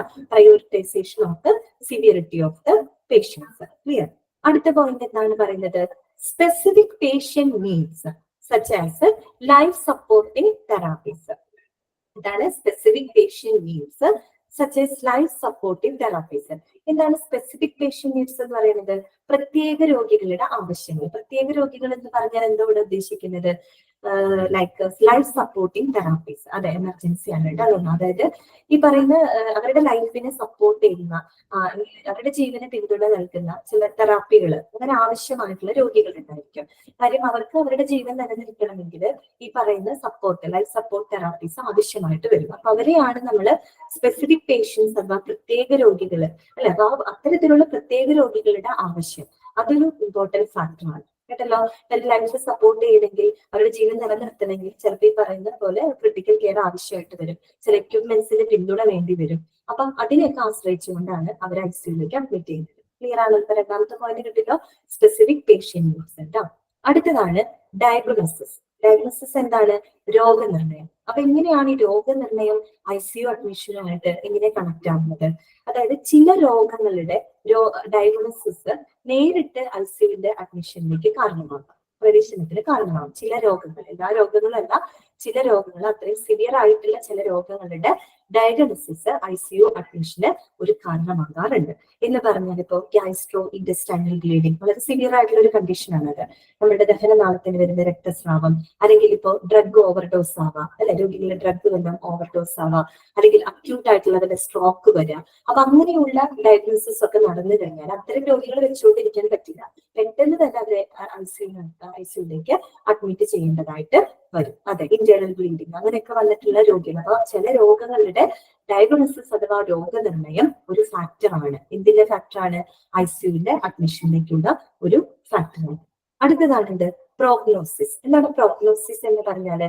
പ്രവചനം എന്ന് പറയും കേട്ടോ. പ്രോഗ്നോസിസ് എന്ന് പറഞ്ഞാല് പ്രവചനമാണ്, അതെ അതെ, പ്രവചനം അഥവാ പ്രഡിക്ഷൻ ആണ് എന്ന് പറഞ്ഞാല് ചിലപ്പോൾ നമുക്ക് ചില രോഗികളുടെ സിറ്റുവേഷൻ മനസ്സിലാക്കും. നമുക്ക് ചിലർക്ക് ഒരു പ്രഡിക്ഷൻ ഉണ്ടാവും, ചിലർക്കല്ല, ഡോക്ടേഴ്സിന് ഒരു പ്രഡിക്ഷൻ ഉണ്ടായിരിക്കും. ഇപ്പൊ ഇന്ന രോഗിയെ ഈ രീതിയിൽ ഒരു ക്രിട്ടിക്കൽ കെയർ കൊടുക്കുകയാണെങ്കിൽ അവരുടെ ലൈഫിനെ വേണമെങ്കിൽ നമുക്ക് ആ ഒരു അവസ്ഥയിൽ നിന്ന് റിക്കവർ ചെയ്ത് വേണമെങ്കിൽ കൊണ്ടുവരാൻ പറ്റും. അതൊരു പ്രിഡിക്ഷൻ ആണ്, ഒരു പ്രോഗ്നോസിസ് ആണ്, ഒരു പ്രവചനമാണ്. അതുപോലെ ഫാക്ടറാണ് ICUലേക്ക്. ഇപ്പൊ അവര് ഈ പറയുന്ന ഇൻപേഷ്യൻസ് ആയിട്ട് ഇപ്പൊ വാർഡിലോ അല്ലെങ്കിൽ മറ്റുള്ളിടത്ത് കിടക്കുന്ന ഒരു രോഗിയാണ്. അവര് ദിനം പ്രതി നോക്കുമ്പോൾ അവരുടെ രോഗാവസ്ഥ മൂർച്ഛിച്ച് അല്ലെങ്കിൽ വളരെ മോശമായിട്ടുള്ള ഒരു കണ്ടീഷനിൽ പോവാണ്. അപ്പൊ അവർ ചികിത്സിക്കുന്ന ഡോക്ടറിന് മനസ്സിലാവും അയാളുടെ കണ്ടീഷൻ വളരെ വേഴ്സ് ആയിക്കൊണ്ടിരിക്കുകയാണ്.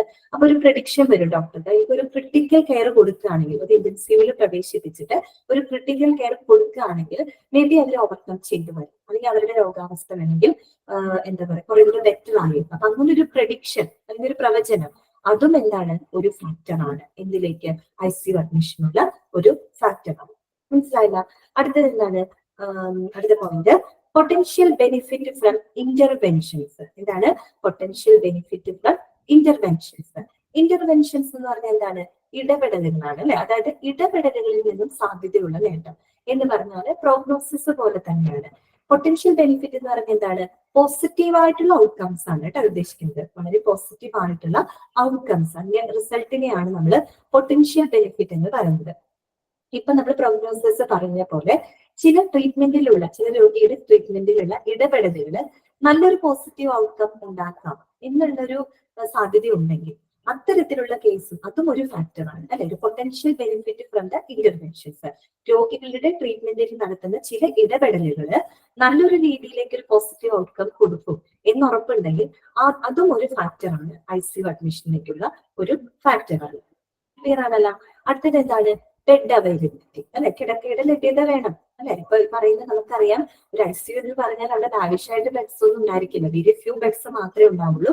അപ്പൊ ഈ പറയുന്ന രോഗിയുടെ ആ ഒരു രോഗാവസ്ഥയുടെ പ്രയോറിറ്റിക്ക് അനുസരിച്ചുകൊണ്ട് വേണം നമ്മൾ അവിടെ പ്രവേശിപ്പിക്കാനായിട്ട്. അപ്പൊ ഇത്രയും ഫാക്ടേഴ്സ് ആണ് ICU അഡ്മിഷനുമായിട്ട് ബന്ധപ്പെട്ട കാര്യങ്ങൾ. ഏതൊക്കെയാണ് നമ്മൾ പറഞ്ഞത്? ഒന്ന് പ്രയോറിറ്റൈസേഷൻ അല്ലെ, പ്രയോറിറ്റൈസേഷൻ ഓഫ് ദ ഇൽനെസ്. അതുപോലെ തന്നെ രണ്ടാമത്തെ എന്തായിരുന്നു നമ്മൾ പറഞ്ഞത്? Specific patient needs. അങ്ങനെ പ്രത്യേക രോഗികളുടെ ആവശ്യങ്ങൾ, അതൊരു ഫാക്ടറാണ്. അതുപോലെ ഡയഗ്നോസിസ്, രോഗനിർണയം. ചില രോഗനിർണയം ഒരു ICU അഡ്മിഷന് ഒരു ക്രൈറ്റീരിയ ആണ്. അതുപോലെ തന്നെ പ്രോഗ്നോസിസ് അല്ലെ, പ്രവചനം. മനസ്സിലായോ? പ്രോഗ്നോസിസ് എന്താ ഉദ്ദേശിക്കുന്നത്?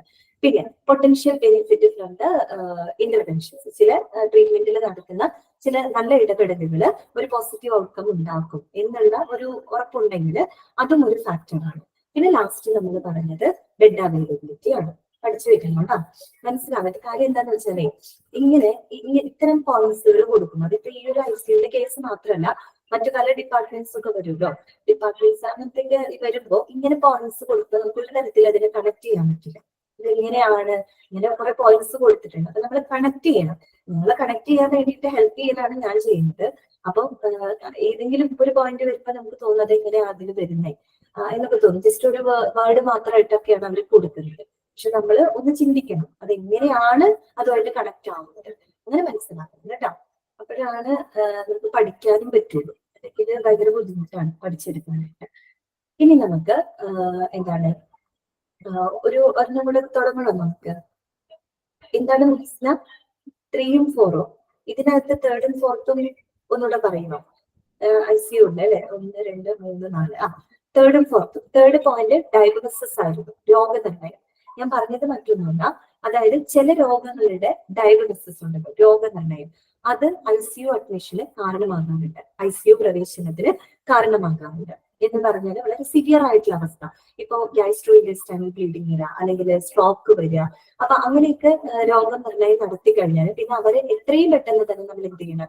ICUയിലോട്ട് പ്രവേശിക്കണം. നമ്മൾ പറയുന്നത് ICU പ്രവേശനത്തിലേക്കുള്ള മാനദണ്ഡങ്ങളാണ് പറയുന്നത്. അല്ലെങ്കിൽ എന്തെല്ലാം ഘടകങ്ങളെ അടിസ്ഥാനപ്പെടുത്തിക്കൊണ്ടാണ് ഒരു പേഷ്യന്റിനെ നമ്മൾ ICUയിലേക്ക് അഡ്മിറ്റ് ചെയ്യുന്നത്, അതാണ് നമ്മൾ പഠിക്കുന്നത്. അതിനകത്ത് ഒരു ഫാക്ടറാണ് ഡയഗ്നോസിസ്. ഞാൻ പറഞ്ഞല്ലോ, ചില രോഗനിർണയങ്ങള് ICU അഡ്മിഷനിലേക്ക് നേരിട്ട് കാരണമാകാറുണ്ട്. അതുപോലെ തന്നെ 4th പോയിന്റാണ് പ്രോഗ്നോസിസ്. പ്രോഗ്നോസിസ് എന്ന് പറഞ്ഞാൽ പ്രവചനമാണ്, ഒരു പ്രഡിക്ഷൻ ആണ്. ഇപ്പൊ ഒരു ഡോക്ടർക്ക് ഒരു രോഗിയുടെ അവസ്ഥ കാണുമ്പോൾ ഒരു ഡോക്ടർക്ക് പ്രെഡിക്റ്റ് ചെയ്യാൻ പറ്റും. ഇയാള് ഇന്ന രീതിയിൽ ഒരു ക്രിട്ടിക്കൽ കെയർ കൊടുക്കുകയാണെങ്കിൽ, അല്ലെങ്കിൽ ഒരു തീവ്ര പരിചരണം കൊടുക്കുകയാണെങ്കിൽ, അല്ലെങ്കിൽ അങ്ങനത്തെ ലവ് സപ്പോർട്ട് കൊടുക്കുകയാണെങ്കിൽ ഒരുപക്ഷെ അദ്ദേഹം ആ ഒരു രോഗാവസ്ഥയിൽ നിന്നും ഓവർകം ചെയ്തു വരും എന്നൊരു പ്രഡിക്ഷൻ വരാം, അല്ലെങ്കിൽ ഒരു പ്രോഗ്നോസിസ് വരാം. അതും എന്തിന് കാരണമാണ്? ഇതിലൊരു ഫാക്ടറാണ്. ICU അഡ്മിഷൻ ഒരു ഫാക്ടറാണ്. ക്ലിയർ ആയോ പറഞ്ഞത്? ക്ലിയർ ആയെന്ന് വിചാരിക്കുന്നത്. ഓക്കെ, ഇതാണ് സെക്കൻഡ് പോയിന്റോ. സെക്കൻഡ് പോയിന്റ് എന്ന് പറഞ്ഞാല് സ്പെസിഫിക് പേഷ്യന്റ് നീഡ്സ് ആണ്. അതായത് പ്രത്യേക രോഗികളുടെ ആവശ്യങ്ങൾ കേട്ടോ. പ്രത്യേക രോഗികളുടെ ആവശ്യങ്ങൾ എന്ന് പറഞ്ഞാൽ അവർക്ക് ലൈഫ് സപ്പോർട്ട് ചെയ്യണമെങ്കിൽ പ്രത്യേക പരിചരണം ആവശ്യമായിട്ട് വരും. അതാണ് എക്സാമ്പിൾ പറയുന്നത് life supporting therapies. Life supporting therapies ഒക്കെ ആവശ്യമായിട്ടുള്ള രോഗികളുണ്ടാണ്. കാര്യം അവരുടെ ഫങ്ഷൻ, ബോഡി സിസ്റ്റം കംപ്ലീറ്റ് പോയി കിടക്കരുത്. അപ്പൊ അവർക്ക് പല എന്താ പറയാ എക്യുപ്മെന്റ്സിന്റെ സഹായം വേണ്ടി വരും, മറ്റു പരിചരണങ്ങൾ ആവശ്യമായിട്ട് വരും. അങ്ങനെയുള്ള രോഗികളെയാണ് സ്പെസിഫിക് പേഷ്യന്റ് എന്ന് പറയുന്നത്. ശരിക്കും പറഞ്ഞാൽ ICUലുള്ള എല്ലാ പേഷ്യൻസും ഇത് തന്നെയാണ് സ്പെസിഫിക് പേഷ്യന്റ് ആണ്. സ്പെസിഫിക് പേഷ്യൻസ് കേട്ടോ. അവരുടെ ആവശ്യങ്ങൾക്കനുസരിച്ച് അവരുടെ ആവശ്യം എന്ന് പറയുന്നതും ഒരു ഫാക്ടറാണ്. അപ്പൊ നമുക്ക് ഏകദേശം 5 മിനിറ്റ്സ് ആണ് നമുക്ക് ബാക്കിയുള്ളത്. ഇന്നത്തെ ക്ലാസ്സിൽ പറഞ്ഞ കാര്യങ്ങൾ ഒന്നുകൂടെ നമുക്ക് കൺക്ലൂഡ് ചെയ്യാം കേട്ടോ. ഇന്ന് നമ്മൾ പഠിച്ചത്, ഫസ്റ്റ് പറഞ്ഞത് ക്ലാസിഫിക്കേഷൻ. അതെ അതെ, ചെറിയ കോൾഡ് ഉണ്ട്.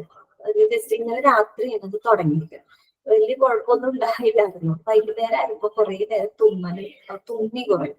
തുമ്മി കഴിഞ്ഞപ്പോ പിന്നെ അത് കോൾഡായിട്ട് മാറി തോന്നുന്നു. ഇവിടെ വലിയൊരു സുഖം തോന്നുന്നില്ല. ഒരു പനിയൊക്കെ വരാൻ പോണ ഒരു ഫീലിംഗ് ഉണ്ട്.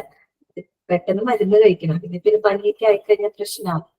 പനി വന്നിരിക്കുന്ന അവസ്ഥ ഭയങ്കര ബുദ്ധിമുട്ടല്ലേ. ഡോക്ടറിനെ ഞാൻ കാണിക്കില്ല. ഫസ്റ്റ് ഒന്നും ഞാൻ അവിടെ പോയി കാണിക്കില്ല. അതിനുള്ള മരുന്നിൽ നോക്കും. എന്നിട്ട് മാറിയില്ലാന്നുണ്ടെങ്കിൽ ഡോക്ടറെ കാണിക്കുള്ളൂ.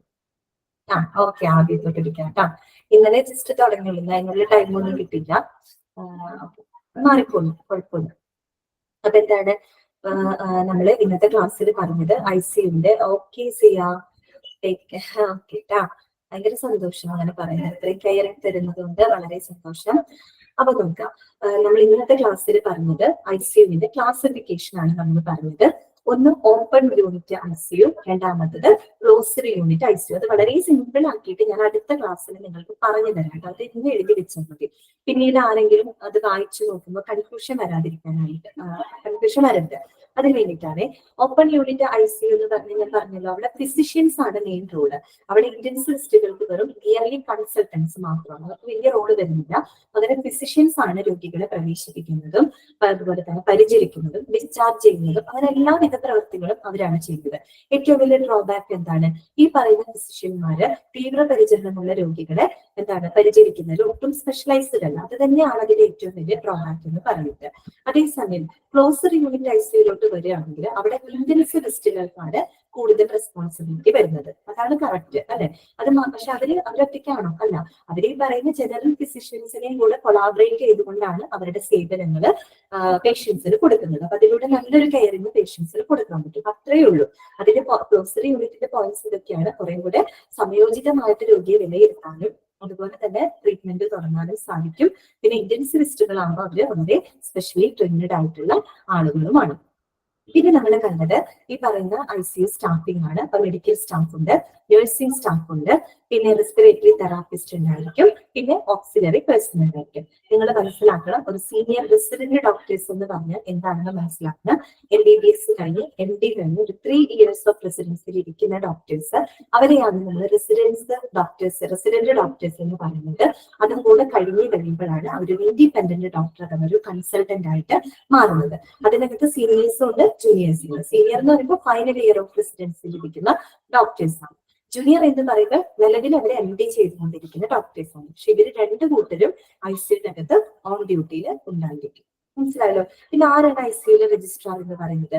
അതൊരു സീനിയർ റെസിഡന്റ് ഡോക്ടേഴ്സ് ആയിരിക്കും അല്ലെ? അവര് അങ്ങനെയുള്ളവരായിരിക്കും. പിന്നെ അവരുടെ ഡ്യൂട്ടി ടൈം എന്ന് പറയുമ്പോൾ 12 മണിക്കൂറാണ് പറയുന്നത്.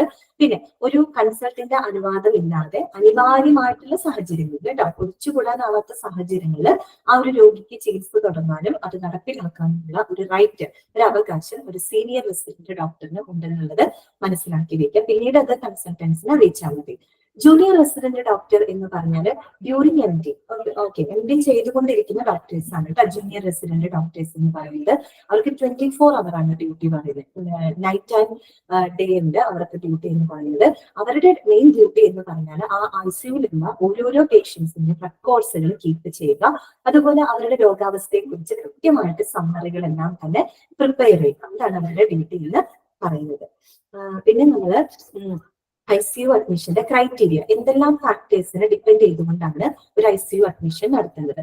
ഒന്ന് prioritisation of the severity of illness, രണ്ടാമത്തത് സ്പെസിഫിക് പേഷ്യന്റ് ഗിഫ്റ്റ്സ്, പിന്നെ മൂന്നാമത്തത് ഡയഗ്നോസിസ്, നാലാമത്തത് പ്രോഗ്നോസിസ്, പിന്നെ അഞ്ചാമത്തെ നമ്മൾ എന്താ പറഞ്ഞത്, ഈ പറഞ്ഞ പൊട്ടൻഷ്യൽ ബെനിഫിറ്റ്സ് അല്ലെ, potential benefits from the interventions, ട്രീറ്റ്മെന്റിൽ നടക്കുന്ന ചില ഇന്റർവെൻഷൻസ് നല്ലൊരു പോസിറ്റീവ് ഔട്ട്കം ഉണ്ടാക്കും എന്ന് ഉറപ്പുണ്ടെങ്കിൽ അതും ഒരു ICU അഡ്മിഷനിലേക്കുള്ള ഒരു ഫാക്ടറായിട്ട് കണക്കാക്കാവുന്നതാണ്. പിന്നെ എന്താണ്, ബെഡ് അവൈലബിലിറ്റി, കിടക്കയുടെ ലഭ്യത. ക്ലിയർ ആണല്ലോ. പിന്നെ ഈ open unit ICU, closed unit ICU ഞാൻ സിമ്പിൾ ആക്കിയിട്ട് സെന്റൻസ് ആക്കിയിട്ട് എഴുതി വെച്ചിട്ടുണ്ട്. ഇത് പറയാൻ സമയം കിട്ടില്ല, അടുത്ത ക്ലാസ്സിൽ പറഞ്ഞു തരാം കേട്ടോ. ഞാൻ അൺമ്യൂട്ട് ചെയ്യാണ്. ഇന്നത്തെ ക്ലാസ്സിൽ നിങ്ങൾക്ക് എന്തെങ്കിലും ഡൗട്ട്സ് ഉണ്ടെങ്കിൽ ചോദിച്ചോളൂ കേട്ടോ. എന്തെങ്കിലും ഡൗട്ട്സ് ഉണ്ടോ നിങ്ങൾക്ക്? എന്തെങ്കിലും ചോദിച്ചോളൂ.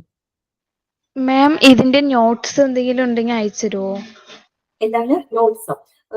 നോട്ട്സ് എന്ന് പറയാനായിട്ട് നമ്മള് ഇതിന് ഓൾറെഡി നിങ്ങൾക്ക് വളരെ ചുരുക്കിയിട്ടാണ് തന്നിരിക്കുന്നത്. നമ്മൾ വല്ല എക്സ്ട്രാ നിങ്ങൾക്ക് പറഞ്ഞു തരുന്നുണ്ട് റെഫറൻസിന് വേണ്ടിയിട്ട്, അതേ ഉള്ളൂ നോട്ട്സ് ആയിട്ട് തരുന്നതായിട്ട്. അത് വലിയ നോട്ട്സ് ഇതിന് വേണ്ടിയിട്ട് ഇനി വേറെ നോട്ട്സ് ഒന്നും നമ്മൾ കൊടുക്കുന്നില്ല കേട്ടോ. നിങ്ങൾക്ക് പഠിക്കുന്ന സമയത്ത് റെഫർ ചെയ്യാൻ വേണ്ടി, കാരണം ഓൾറെഡി ഷോർട്ട് നോട്ട് ആയിട്ട് തന്നെയാണ് നിങ്ങൾക്ക് പ്രൊവൈഡ് ചെയ്തത് കേട്ടോ. അപ്പൊ എന്തെങ്കിലും ഉണ്ടെങ്കിൽ ഞാൻ പറയും, എന്തെങ്കിലും എക്സ്ട്രാ എഴുതി വെക്കണമെന്നുണ്ടെങ്കിൽ അത് ഞാൻ പറഞ്ഞു തരും. അത് മാത്രമേ നോട്ട് ചെയ്താൽ മതി കേട്ടോ. ക്വസ്റ്റ്യൻ ആൻസർ എങ്ങനെയാ വരുന്നെന്ന് അറിയില്ലല്ലോ. ക്വസ്റ്റ്യൻ മോള് അതിലോ മോക്ക് ടെസ്റ്റ് നോക്കാറില്ലേ, പ്രാക്ടീസ് ചെയ്യാറില്ലേ? ഒബ്ജക്റ്റീവ് ടൈപ്പ് ക്വസ്റ്റ്യൻസ് ആണ് കേട്ടോ. ഒബ്ജക്റ്റീവ് ടൈപ്പ് ക്വസ്റ്റ്യൻസ് ആണ്. ഡെയിലി നമ്മൾ മോക്ക് ടെസ്റ്റ് കൊടുക്കുന്നുണ്ട്, അത് പ്രാക്ടീസ് ചെയ്യാൻ ഡെയിലി കൊടുക്കുന്നുണ്ട് കേട്ടോ. നമ്മൾ പഠിക്കുന്ന ആ ഭാഗത്തിന് മോക്ക് ടെസ്റ്റ് കൊടുക്കുന്നുണ്ട്. അതൊന്ന് പ്രാക്ടീസ് ചെയ്താൽ തന്നെ നമുക്ക് ഒരു ഐഡിയ കിട്ടും. വലിയ കോംപ്ലിക്കേറ്റഡ് ആയിട്ടുള്ള കാര്യങ്ങളൊന്നും അല്ല കേട്ടോ. അതിനും വളരെ സിമ്പിൾ ആണ്, നമുക്ക് പഠിച്ച് ജയിച്ചു പോകാവുന്ന കാര്യങ്ങളേ ഉള്ളൂ കേട്ടോ. Okay, thank you. അപ്പൊ ഇന്നത്തെ ക്ലാസ് നിങ്ങൾക്ക് ക്ലിയർ ആണെന്ന് ഞാൻ വിചാരിക്കുന്നു. ക്ലാസ് കാണാത്തത് റെക്കോർഡ് ക്ലാസ് കാണാം കേട്ടോ. അപ്പൊ ഓക്കെ.